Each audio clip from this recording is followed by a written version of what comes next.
शांति। आज गणेश चतुर्थी है। गणेश जी को अनेक नामों से और अनेक रूपों से याद करते हैं।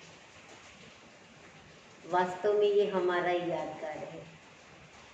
सिद्धि विनायक, अष्ट विनायक, मंगल मूर्ति, दुख भंजन, दुख हरता, सुख करता, ऐसे अनेक नामों से उन्हें याद करके भक्तजन बड़े खुश होते हैं। वास्तव में ये यादगार जो उत्सव के रूप में मनाए जाते हैं, ये हमें कुछ न कुछ समझाकर या हमें कुछ बताने के लिए मनाए जाते हैं। गणेश जी की कहानी हम सुनते हैं। हम कहते हैं ये गणेश जी वो कैसे बने। अनेक कहानियाँ हैं। और गणेश जी को कोई भी जब पूजा होती है, उस पूजा में सबसे पहले गणेश जी को याद किया जाता है। और ऐसे भी कहा जाता है कि कोई भी कार्य करें तो सबसे पहले गणेश जी की पूजा करें। अब उसकी जो कहानी सुनाते हैं, एक कहानी मुझे ध्यान में आती है कि उनकी रचना कैसे हुई। कहते हैं शिव पार्वती जी, शिव जी बहुत सालों से तपस्या के लिए गए हुए थे। पार्वती जी अकेली थी। उन्होंने अपने शरीर की मिट्टी से गणपति जी का एक बालक का निर्माण किया। तब तक उसका नाम नहीं रखा था, लेकिन एक बालक का निर्माण किया।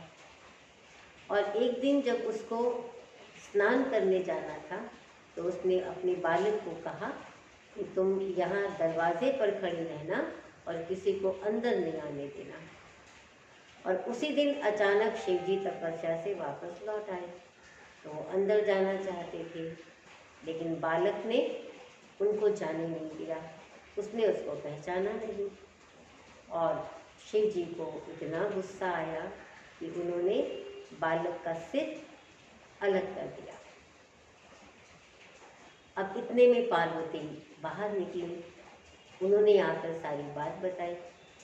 तो शिव जी ने कहा ठीक है, जो भी यहाँ से पहले पास होगा, यहाँ से गुजरेगा, उसका सिर जो है मैं इसको लगा दूँगा। तो शिव जी ने क्या किया, वहाँ से एक हाथी पास हुआ, तो हाथी गुजरा, तो हाथी का सिर काट के उस बालक को लगा दिया और उसका नाम रखा गणेश। अब ये सोचने की बात है कि सिर अलग अगर धड़ से हो जाए तो मनुष्य की मृत्यु हो जाती है। अच्छा, और अगर शिव जी ने हाथी का सिर काट के लगाया, तो जो सिर काटा था, जो धड़ से अलग किया था, वही सिर लगा देते। वो क्यों नहीं लगाया? वो हाथी का ही सिर क्यों लगाया? ये सोचने की बात है ना।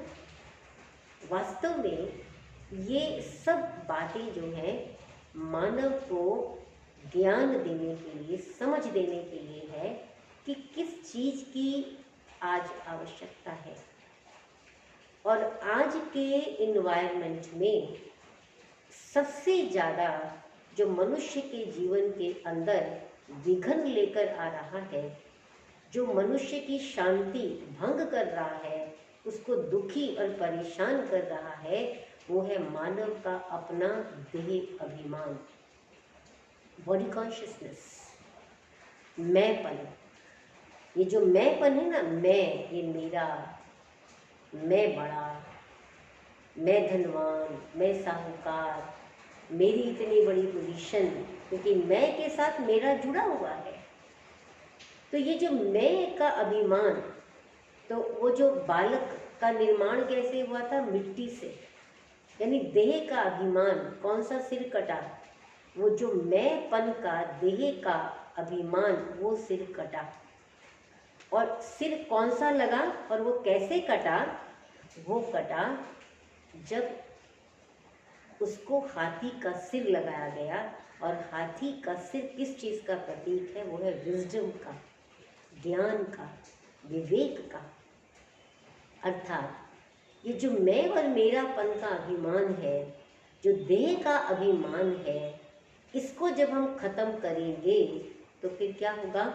उसको ख़त्म करने से जो आज हमारे जीवन के अंदर अनेक बातें जो विघ्नों को निर्माण कर रही हैं, जैसे हम मैं और मेरापन हमें दुखी कर रही हैं, हमें अशांत कर रही हैं, ये अभिमान खत्म हो जाएगा जब हमारे पास ज्ञान होगा, जब वो विवेक होगा, जब वो विजडम हमारे साथ पास होगी।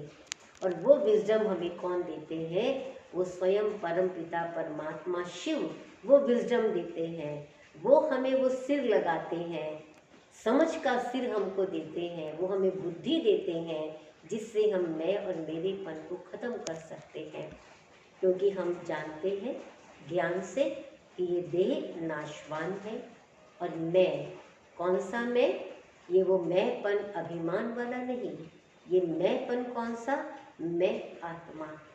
जब मुझे ये ज्ञान मिलता है मैं आत्मा अनश्वर हूँ, जब वो ज्ञान मिलता है तो सब प्रकार के अभिमान समाप्त हो जाते हैं और विघ्नों को हम खत्म कर सकते हैं।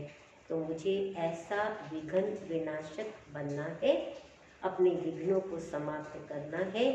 तो जैसे गणपति जी के अनेक नाम बताए जाते हैं, तो एक नाम उनका है मंगल मूर्ति। तो आज सारा दिन इस बात की स्मृति में रहेंगे कि मैं सर्व का शुभ और कल्याण करने वाली मंगल मूर्ति आत्मा हूँ। ओके, ओम शांति।